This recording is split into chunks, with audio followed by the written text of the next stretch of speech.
When exactly does a Karen becomes a Karen? I'm putting you on citizen's arrest Are right you serious? now. For what? Because look how close you parked. Okay, I'll move my car. No, you're not moving your car. We're staying right here till the cops come. No, I'm gonna move my car Oh, right no, now. you're staying right here. Stop filming me! So today's episode is behavior change. Are you aware that you are transforming into someone irritating and are people running away from you? Today's episode we're going to talk about that. Through our lives we change our behaviors and we change our personas as we age. Before 12, when our emotions are fully developed and our characters are not, we are in the explorative stage. So parents need to adapt to their children and to be very versatile in their parenting skills as they look after their children. Once they hit 12, 14, 18, they're going out there, they want to experiment, they're very free-spirited, and that is what they do. By the time they hit 20 and their careers start moving up and they're getting more successful, they want to try new cafes, they want to buy some branded stuff, the recognition is important to them. By the time they hit 30, it's all about their career. So they have friends, they go out there, they travel a lot, they buy a nice car. Hi, everyone. I'm Elon Musk. Now, 40 to 50 is the time where you'll see most people flourish. You either see them being very well-to-do in the newspapers for good reasons or for bad reasons. They end up in jail.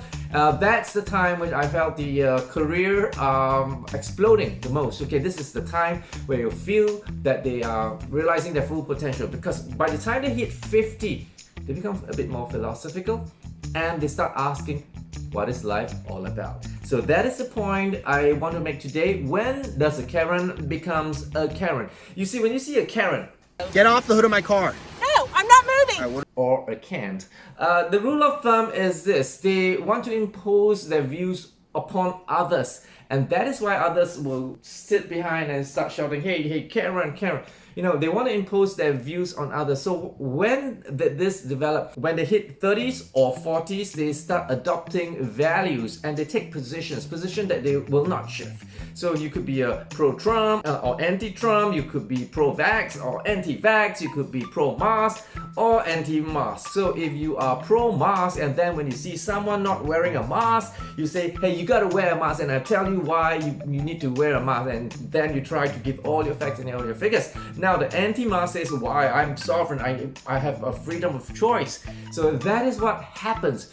I was in Lake Tahoe in December, and people don't wear masks there. Somehow we did for a good reason. Our son was about to enlist military in Singapore, so we could not afford to contract COVID in the United States and then not allowed to fly back to Singapore. He'll be charged for absent without official leave and he will be thrown in detention. So that we have good reasons why we had to wear a mask. But then there's a truck that went by and started shouting at us, hey, take off your mask!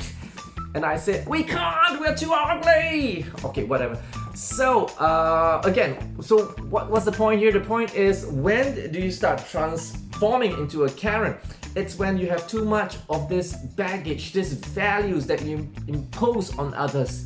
Why some people don't become Karens or Cans, they mature and they realize three things.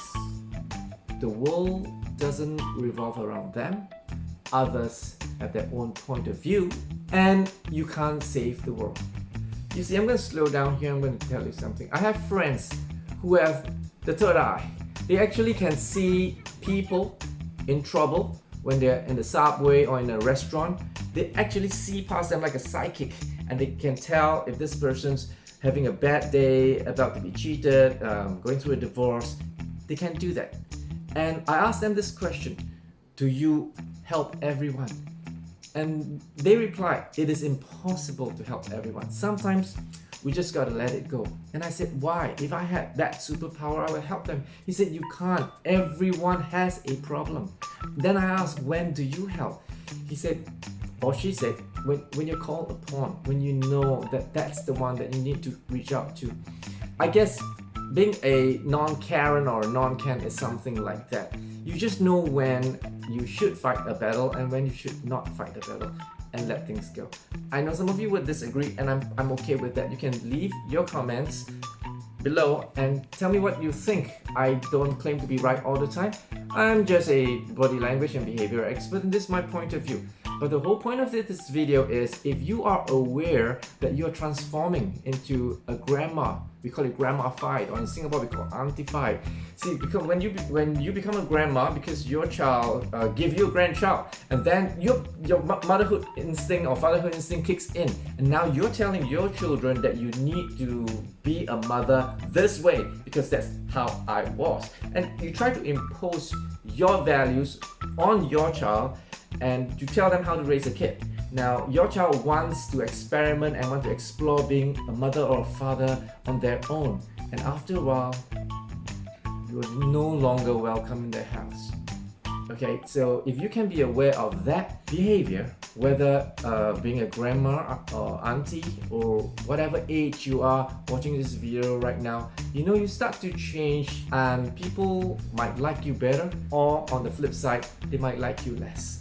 But being aware of your change in behavior will help you to get along people much better.